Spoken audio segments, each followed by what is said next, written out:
سخاوت کا بادشاہ کہتی ہے۔ آخر کسی ماں کی گود میں یہ پلے ہوں گے، وہ ماں کیسی تھی؟ اس ماں کو کس ماں نے جنا تھا، وہ کیسی تھی؟ آپ کو جب بیک گراؤنڈ سمجھ میں آ جائے گا تو امام حسین کی قربانی سمجھ میں آ جائے گی۔ اور میں بتاؤں گا امام حسین کے علی اکبر کی شہادت یہ ہے تو آپ بولو گے رو گے یا نعرے لگاؤ گے۔ آپ پہلے سمجھو کہ اتنی بڑی طاقت حسین کے اندر آئی کیسے۔ بہت مشکل کام ہے، مجھے یاد نہیں ہے میں نے کتنی راتیں گزاری ہیں کربلا میں۔ اپنی بات کرتا ہوں، اللہ کا شکر ہے علماء کے قدم کی برکتیں، جوتیوں کا صدقہ ہے، سادات کی برکتیں، مجھے یاد نہیں کتنی راتیں میں نے گزاری ہیں کربلا میں۔ میں نے کربلا کے زمین کے چپے چپے کو دیکھا ہے، جا کے وہاں آنسو آئے۔ آپ سب کے عریضے کو پیش کروں گا، آپ سب کے سلام کو پیش کروں گا، لیکن آپ سمجھو پہلے وہ تربیت کا کیسی ہے، وہ انسٹیٹیوٹ کیسا ہے، وہ دامن کیسا ہے جس دامن میں پلے بڑھے تو آپ کو صبر کا بادشاہ کہا گیا۔ حضور غوث پاک کے شہزادے سے یہ شباہت میاں شاہ صاحب قبلہ فرماتے ہیں، میری بہنوں سننا، وہ فرماتے ہیں کہ بابا فرید گنج شکر نے، نام سنا ہے بابا فرید کا؟ یہ کون ہے؟ شیخ ممشاد، شیخ ابو اسحاق شامی کے لاڈلے ہوتے ہیں، شیخ خواجہ عثمان ہرونی ان کے لاڈلے ہیں، غریب نواز ان کے لاڈلے ہیں، خواجہ قطب الدین بختیار کاکی ان کے مرید اور خلیفہ ہیں بابا فرید گنج شکر۔ لاہور سے 250 کلومیٹر کے فاصلے پر، پاک پٹن شریف میں ساہیوال سے 45 کلومیٹر کے فاصلے پر آرام کر رہے ہیں۔ ان کے دو لاڈلے خلیفہ ہندوستان کے بادشاہ ہیں جنہیں دنیا سرکار محبوب الہی کہتی ہے، سرکار صابر پاک کہتی ہے۔ کہ آپ کا تڑپنا بہت مجھے راس آیا، ذرا پھر سے کہتے ہیں محبت سے سبحان اللہ۔ انہی کے پوتے کا نام خواجہ نصیر الدین چراغ دہلوی ہے، انہی کے پر پوتے کا نام خواجہ بندہ نواز گیسو دراز ہے، انہی کے سلسلے کے عظیم الشان بزرگ ہیں خواجہ فخر الدین فخر العارفین جو دہلی میں لیٹے ہوئے ہیں، انہی کے سلسلے کے عظیم بزرگ ہیں جن کو سرکار نور محمد محاربی کہا جاتا ہے، انہی کے سلسلے کے عظیم بزرگ ہیں جن کو شیخ سلیمان توسوی کہا جاتا ہے، انہی کے لاڈلے ہیں غازی میاں جن کو شیخ عبد الرحمن کہا جاتا ہے۔ یہ عظیم الشان سلسلے کی کڑی ہے جو سرکار غریب نواز سے مولا کائنات تک پہنچی ہے۔ سنیں یہ تربیت کا کیسی ہے؟ فرماتے ہیں سید صاحب قبلہ بابا فرید گنج شکر نے اپنی ماں سے کہا تھا، اے میری ماں یہ تیرا بیٹا فرید بڑے اونچے اسٹیٹس پہ آ گیا۔ دیکھنا کون کہتا ہے سبحان اللہ۔ بابا فرید فرماتے ہیں میری ماں سن، آج جو مجھے دیکھتا ہے وہ کلمہ پڑھ لیتا ہے، اور ہمارے پاس جو بیٹھتا ہے وہ حرام خور ہو جاتا ہے۔ ہمارے پاس کوئی نمازی بیٹھتا ہے تو نمازیں چھوڑ دیتا ہے، ہمارے پاس کوئی سچ بولنے والا بیٹھتا ہے تو جھوٹ بولنے لگتا ہے، ہمارے پاس کوئی نبی کی سنت پر عمل کرنے والا آئے ہم اسے مسواک کرنے کا طریقہ نہیں بتا پاتے۔ بابا فرید کیسے تھے؟ اپنی ماں سے کہتے ہیں میری ماں آج تیرے بیٹے کا یہ عالم ہے کہ جو مجھے دیکھتا ہے وہ کلمہ پڑھ لیتا ہے، شرابی دیکھتا ہے تو وہ توبہ کر لیتا ہے، حرام کھانے والا مجھے دیکھتا ہے تو اسے سچی صدق مقال کی رزق حلال کی توفیق مل جاتی ہے۔ ماں نے کہا میرے بیٹے اس میں تیرا کوئی کمال نہیں ہے، جو بھی کمال ہے وہ میرا کمال۔ میری بہنوں سننا، تمہاری بڑی ضرورت ہے اس وقت دین کو، اور تمہیں دین کی ضرورت ہے۔ یہ جلسے بلا وجہ نہیں ہوتے، پاگل نہیں ہے جلسہ کرنے والے، یہ اپنی نیابت سے جلسے کو رنگ و روغن بخشنے والے، اس کے کتنے فوائد ہیں الحمدللہ رب العالمین وہ آپ کو پتا چلے گا میدان محشر میں۔ یہ نیکی تو میرے مولا ہم نے کی ہی نہیں کی، یہ میری فہرست میں کیسے آ گئی؟ تو فرشتے کہیں گے اس مجلس میں تو بیٹھا ہوا تھا، اونگ رہا تھا، سبحان اللہ کہہ رہا، یہ وہ نیکی تیرے کام آ رہی ہے۔ فرماتے بابا فرید میری ماں میرا کمال ہے میرا۔ ماں نے کہا نا بیٹے اس میں تیرا کوئی کمال نہیں ہے۔ فرماتے بابا فرید میرا کمال ہے، ایک پیر پہ کھڑے ہو کے اللہ ہو اللہ ہو اللہ ہو کے نعرے لگاتا ہوں، اپنی روٹیاں غریبوں کو دیتا ہوں، اپنے لباس اتار کے ننگوں کو دے دیتا ہوں، ساری محنتیں میں کرتا ہوں، تیرا کمال کیا ہے؟ بابا فرید فرماتے ہیں سن، میری ماں نے کہا اے میرے بیٹے سن، دیکھنا کون کہتا ہے سبحان اللہ، اگر بچپن میں تجھے وضو کر کے دودھ نہ پلایا ہوتا تو یہ کمال تیرے اندر نہ پیدا ہوتا۔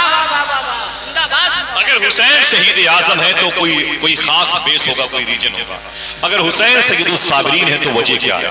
اگر حسین سید الشاکرین ہے تو ریجن کیا ہے؟ آئیے اس ریجن کا پتہ لگائیں۔ قرآن کہتا ہے اپنے رب کے لیے نماز پڑھو اور قربانی کرو۔ بعد میں اس آیت کی تصویر کھلکے گی انشاءاللہ، آپ دیکھیے گا۔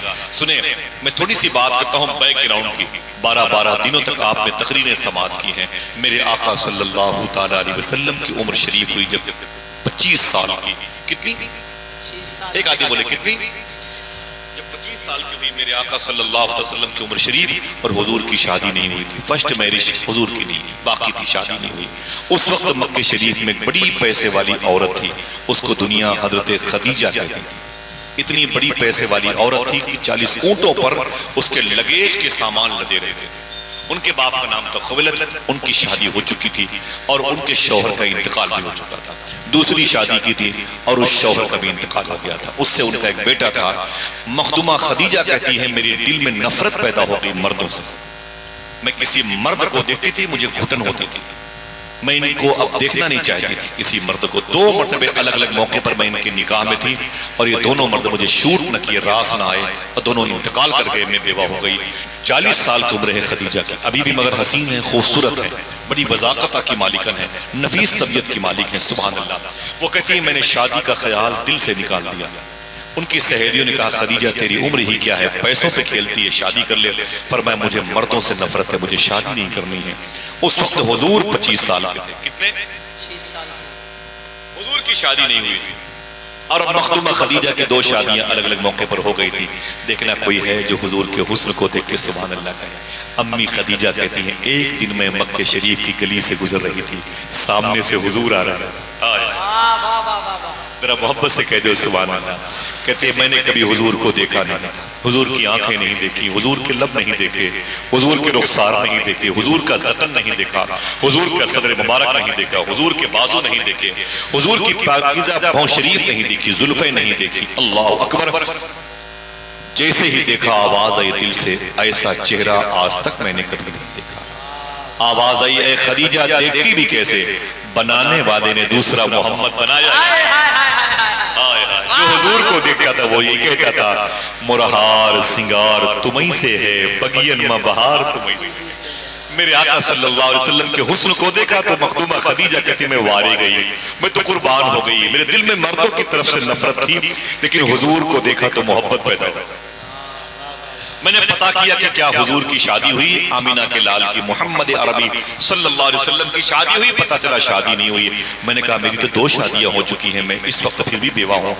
تو آہستہ آہستہ آپ نے اپنی سہیلی کو بلایا، کہا میرے دل میں آنکھوں کے راستے سے آمینہ کا لال آ گئے، میرے دل میں حضور کی محبت پیدا ہو گئی. سبحان اللہ کہتے ہیں. اچانک امی خدیجہ کہتی میرے بزنس کا سامان بہت زیادہ تھا، اسے بصرہ ہو کر کے ملک شام جانا تھا لے کر کے. بصرہ یہ کویت کے بارڈر پر ہے، مکہ شریف سے تقریباً 650 کلومیٹر پر ہے. اسی شہر میں اگر کوئی کہے سبحان اللہ، اسی شہر میں سرکار خواجہ حسن بصری لیٹے ہوئے ہیں، مولا کائنات کے خلیفہ. اسی شہر میں 100 مرتبہ خواب میں اللہ کو دیکھنے والے امام اعظم جن سے اپنے خواب کی تعبیر پوچھتے تھے وہ امام محمد بن سیرین لیٹے ہوئے ہیں. اسی شہر میں حضور کے پھپھا جناب زبیر بن عوام لیٹے ہوئے ہیں. اسی شہر میں 10 سال تک مدینے میں حضور کے گھر کی سبزیاں لانے والے جناب انس بن مالک لیٹے ہوئے ہیں. اسی شہر میں جناب طلحہ بن عبید لیٹے ہوئے ہیں. اسی شہر میں جناب عبد الرحمن تابعی لیٹے ہوئے ہیں.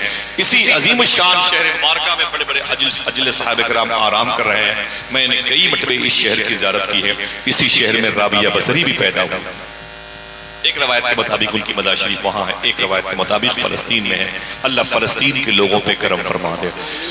امی خدیجہ نے کہا میری بزنس کا سامان بصرہ سے لے کر کے آگے ایک ملک ہوتا ہے جسے شام کہتے ہیں، شام کے 2 نام ہے سیریا، اس کی راجدھانی ہے دمشق. دمشق میں قبرستان ہے.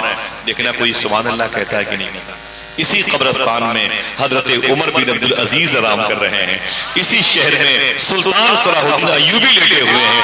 اسی شہر میں حضور کی زبان نور سے سیف اللہ کا ٹائٹل پانے والے جناب خالد بن ولید لیٹے ہوئے ہیں. اب دیکھنا کون سبحان اللہ کہتا ہے. اسی شہر کے اسی قبرستان میں حضرت بلال حبشی بھی آرام کر رہے ہیں. اسی قبرستان میں امام حسین سرکار کی بیٹی بہن، امام حسین سرکار کی بہن جناب اون و محمد کی ماں، جناب عبداللہ کی بیوی، جناب جعفر طیار کی بہو، قبیلے قریش کی بیٹی بھی، قبیلے قریش کی مبارک بہو بھی، آقا کریم کی نواسی بھی، فاطمہ کی بیٹی بھی، مخدومہ خدیجہ کی نواسی ثانی زہرا مخدومہ زینب آرام کر رہی ہیں. اسی قبرستان میں مخدومہ سکینہ بھی آرام کر رہی ہیں. اسی قبرستان میں حضرت امیر معاویہ. بڑی عظیم قبرستان ہے. دعا ہے میری اللہ سب کو حاضری کا شرف عطا فرما دے. معلوم ہے ان کے بزنس کے سامان کو لے کے جانا تھا اور حضور کو ان کے سامان کو بیچنا تھا، یہ طے ہوا تھا پیسوں. میرے آقا جب سامان بیچنے کے لیے ان کے غلام میسرہ کے ساتھ میں سفر کیا، لمبی داستان کسی موقع پر بتاؤں گا. اور جب حضور واپس آئے تو امی خدیجہ کو پتا چلا کہ آمینہ کے لال میرا بزنس کا سامان بیچ کر کے واپس آئے ہیں حساب کرنے کے لیے. تو مخدومہ خدیجہ کہتی میں بن سنور کے حضور کے سامنے بیٹھ گئی. عورتوں کی فطرت ہوتی ہے، بن سمر کے حضور کے سامنے بیٹھ گئی. میں نے کہا اے آمینہ کے لال حساب دیجئے، چھوٹی کھجوریں کتنے کی بکی ہیں، بڑی کھجوریں کتنے کی بکی ہیں، اور یہ کھجوریں کتنے کی بکی ہیں، یہ کھجوریں کتنے کی بکی ہیں، یہ مال کتنے کا بکا ہے، اس کے بدلے میں تم نے وہاں سے جو خریدا ہے وہ کہاں رکھا ہوا ہے. حضور صلی اللہ علیہ وسلم دیکھنا کون سمجھتا ہے. امی خدیجہ کہتی ہیں حضور نے اپنی گردن نہیں اٹھائی، نظریں جھکائے ہوئے تھے اور مجھے حساب دے رہے تھے. سامنے مجھ جیسی حسین عورت تھی، میری آنکھیں بڑی خوبصورت تھی، میرے لب بڑے پیارے تھے، میرا چہرہ بڑا جاذب تھا، مقناطیسیت سے بھرا تھا، اس کے اندر کھچاؤ تھا، لیکن حضور میری طرف دیکھتے نہیں تھے. امی خدیجہ کہتی ہیں میں اکسا اکسا کر کے حضور کو اپنی طرف مخاطب کرتا، حضور کاش میری طرف دیکھیں، کاش میری زلفوں کی طرف دیکھیں، کاش میرے حسین چہرے کی طرف دیکھیں، لیکن حضور اپنی مبارک گردن شریف اٹھاتے نہیں تھے، ایسے نظریں جھکائے ہوئے فرماتے تھے اے خدیجہ مالک، اس کا حساب یہ ہے، اس کا حساب یہ ہے، اس کا حساب یہ ہے. میرا امام کہتا ہے یا الہی رنگ لائے جب میری بے باکیاں ان کی نیچی نیچی نظروں کی حیا کا ساتھ. سبحان اللہ. امی خدیجہ کہتی ہے کہ آقا کریم مجھے نہیں دیکھتے تھے، میں نے بہت چاہا کہ حضور میری طرف دیکھیں.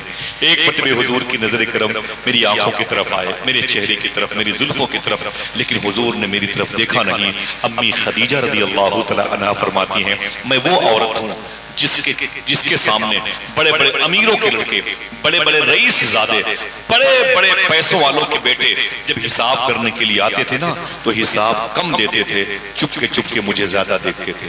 لیکن دیکھنا کون سبحان اللہ کہتا ہے. امی خدیجہ کہتی ہیں میرا حسن مگر کہیں شکست کھایا ہے تو آمینہ کے لال کے حسن کے آگے شکست نہ چلی حضور کے حسن کے آگے. اللہ اکبر اللہ اکبر. یہ میرے آقا کا حسن تھا. کیسا حسن؟ شاعر نے کہا تھا سر سے لے کر پیر تک تنویر ہی تنویر ہے، جیسے منہ سے بولتا قرآن وہ تفسیر ہے. دیکھ کر دنیا پریشان ہے جمال مصطفیٰ، وہ مصور کیسا ہوگا جس کی یہ تصویر ہے. میرے آقا صلی اللہ علیہ وسلم نے حساب کیا، اپنے پیسے لیے اپنے گھر چلے آئے. تو امی خدیجہ کہتی ہیں رات کو جب سونے کے لیے بستر پہ آئی تو مجھے حضور یاد آیا. لگتا ہے آپ اپنی بیٹیوں سے محبت کرتے ہیں، گھر سے دور جاتے ہیں تو بیٹیاں یاد آتی ہیں، بیوی یاد آتی ہیں، بیٹے یاد آتے ہیں. لڑکیاں سسرال چلی جاتی ہیں تو ان کو اپنے باپ یاد آتے ہیں. جس کی سچی محبت ہوتی ہے وہ اپنے پیر کو یاد آتا ہے. بستر پہ سوتا ہے لیٹتا ہے تو اسے یاد آتے ہیں پیر، اس کا شیخ، اس کے بڑے بھائی جو محترم ہوتے ہیں، اس کی بہنیں، اس کے بھائی، معذب رشتے ہوتے ہیں، یاد آتے ہیں. امی خدیجہ کہتی ہیں جیسے میں رات میں اپنے بستر پہ آتی تھی مجھے حضور یاد آ جاتا تھا، حضور کا چہرہ مجھے یاد آتا تھا. کیوں؟ دن تو ہنس بول کے بچوں کی طرح بیت گئے، رات آئی تو یا رسول اللہ تیری یاد میں سونے نہ دیا. میں حضور کی یاد میں رہتی تھی. پھر میں نے شادی کا پیغام بھیجا، حضور کی چچی مخدومہ فاطمہ بنت اسد نے اسے ایکسپٹ کر لیا، جناب ابی طالب نے اسے قبول کر لیا. اللہ کا شکر ہے. امی خدیجہ کہتی ہیں میری شادی کا دن آ گیا. میں امام حسین کی تربیت کی جگہ بتا رہا ہوں آپ کو. بس بیٹھے رہیے گا بھائی، ٹھیک ہے بیٹھے رہیے گا. بہت بہت شکریہ، اتنی محبت سے لوگ سن رہے ہیں. جو بچے ٹہل رہے ہیں میں علماء کرام سے گزارش کروں گا ممبر شریف پر آ جائیں، کھڑے مت رہیں. اور جو بچے یہ ٹہل رہے ہیں ان کو بٹھا دیں بھائی. یہ کوئی بازار نہیں ہے، اتنی مبارک بھیڑ بیٹھی ہوئی دیکھ رہے ہیں آپ چاروں طرف. کل یہ ریکارڈ ہو جائے گی باتیں آپ کو چینل کے ذریعے سے تو آپ کو تعجب ہوگا کہ کون سی بستی ہے جہاں اتنی بڑی بھیڑ لگی ہوئی ہے عاشقوں کی. سبحان اللہ. ذرا ہاتھوں کو اٹھا کے بولے حق حسین مولا حسین. پھر سے ایسے دو آدمی بولو گے، اکٹھا بولے حق حسین مولا حسین، حق حسین. سورے میرے آقا صلی اللہ علیہ وسلم کی شادی کا دن آیا. جناب ابی طالب حضور کے پاس آئے، کہا اے آقا کریم صلی اللہ علیہ وسلم آپ کی اے آمینہ کے لال تمہاری شادی کا دن ہے، بڑے بڑے عمرہ اور رؤوسا آپ کی شادی میں آنے والے ہیں، مکے کے بڑے بڑے فصیح و بلیغ ذہنیت کے شاعر، بلیغ شاعر آپ کی شادی میں آنے والے ہیں. دیکھنا ادھر دیکھنا بھائی سب لوگ. تو جناب ابی طالب نے کہا اے میرے بھتیجے اپنی طرف سے اپنی شادی میں کسی کو خصوصی مہمان بنا لے. اپنی طرف سے اپنی شادی میں کسی کو خصوصی مہمان بنا لے، کوئی چیف گیسٹ ہونا چاہیے اسے بنا لے، میں تجھے اجازت دیتا ہوں. حضور رونے لگے. میرے آقا کی آنکھوں میں آنسو آ گئے. حضور نے فرمایا تھا جب میں اے چچا اپنی ماں امی آمینہ کے پیٹ میں 2 مہینے کا تھا تو میرے باپ جناب عبداللہ کا مکہ مدینہ شریف میں دار نابغہ محلے میں انتقال ہو گیا. حضور اپنی ماں کے پیٹ میں ہیں، ابو کا انتقال ہو گیا. مدینہ شریف میں ان کی تدفین عمل میں آئی تھی. 40 سال پہلے ان کی قبر کھل گئی تھی. کتاب کا نام ہے نشانات عرض نبی. کتاب کا رائٹر ہے جماعت اسلامی کا آدمی ہے مصباح الدین شکیل. کتاب لکھنے والے مقدمے لکھنے والے پروفیسر ڈاکٹر ریاض مجید صاحب ہیں. تقریباً آج سے 14 سال پہلے یہ کتاب میں نے زمزم ٹاور میں جو 80 منزلے کی عمارت ہے مکہ شریف میں 950 روپے کی خریدی ہے. اس وقت 1500 روپے کی ایک کتاب ملے گی آپ کو. کتاب کا نام ہے نشانات عرض نبی. اس کتاب میں حضور کے ابو جناب عبداللہ کی روضے کی تصویر موجود ہے. سمجھ رہے آپ؟ جب حضور کے ابو کی قبر کھل گئی 40-50 سال پہلے تو لاش مبارکہ اٹھا کے بقی شریف میں ٹرانسفر ہو رہا تھا. لوگ بتاتے ہیں جسم تو جسم ہے, کفن کا ایک دھاگا بھی سلامت تھا. یہ کب کے ہیں جب حضور بھی نہیں پیدا ہوا. وہابیہ دیابنا کا عقیدہ ہے معاذ اللہ. ان ظالموں کا خنزیر صفتی عقیدہ ہے کہ حضور کے ماں باپ کافر ہیں. حضور کی امی آمینہ کی قبر میں بم رکھ کے ان کی مزار کو اڑایا ہے لوگوں. ہم جن سے دوستی رشتے داشتی کریں. میں گزارش کرتا ہوں اللہ آپ کو ذہن دے تو آپ خود ہی پتا کیا کرو حق پہ کون ہے باطل کون ہے. اس کا سب سے آسان طریقہ یہ دیکھ لیا کرو پڑھے لکھے نہیں ہو تو کون بے ادب ہے کون با ادب ہے.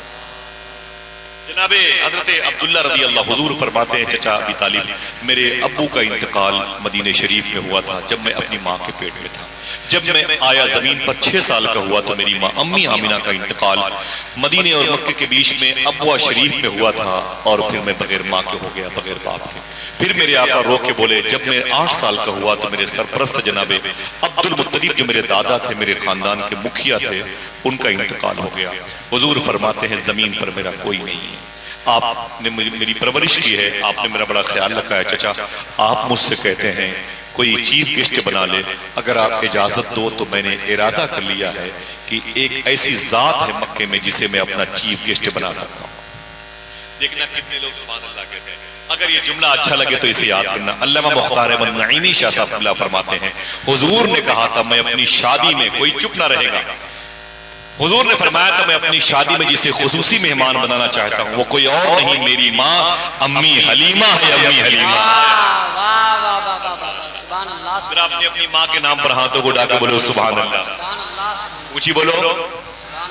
جن کی مائیں گزر گئی ہیں اللہ ان کی روح کو اس کا ثواب پہنچا دے. جن کی مائیں ضعیفہ ہیں مریضہ ہیں اللہ ان کو شفا صحت دے.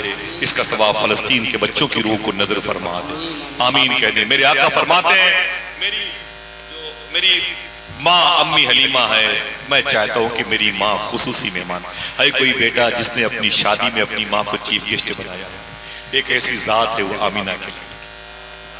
ذرا سوچو جب ماں کا انتقال ہو گیا جس نے دودھ پلایا ہے حضور اس ماں سے اتنی محبت کرتے تھے. اگر امی آمینہ ہوتی تو حضور اپنی ماں کو اپنے سر پہ بٹھا کے اپنی شادی میں لے کے جاتے. میرے آقا صلی اللہ علیہ وسلم کی شادی ہو گئی. اب بتائیں ایسا سسٹم نہیں تھا کہ بارات آتی ہے تو دلہن کو لے کے جائے گی. ایسا سسٹم نہیں ہے مکے میں مدینے میں حجاز میں. وہاں کا سسٹم کیا ہے بارات دولہے سمیت آئے گی, عزت خاطر ہوگی, دولہے کو چھوڑ دے گی, نکاح کے بعد بارات واپس چلی جائے گی, دولہا اپنی سسرال میں رہے گا. حضور کی نکاح میں جناب خویلد نے جناب ابی طالب نے یہ نکاح خاں کی حیثیت سے آئے تھے. امی خدیجہ کے ساتھ حضور کا رشتہ ہو گیا اور حضور اپنی سسرال میں قیام فرما ہوئے. حضور کی سسرال کہاں تھی؟ کوئی ہے ایسا شخص اس مجلس میں جو اپنے ہاتھوں کو اٹھا کے بتائے کہ میں نے مکہ شریف کی حاضری کی ہے؟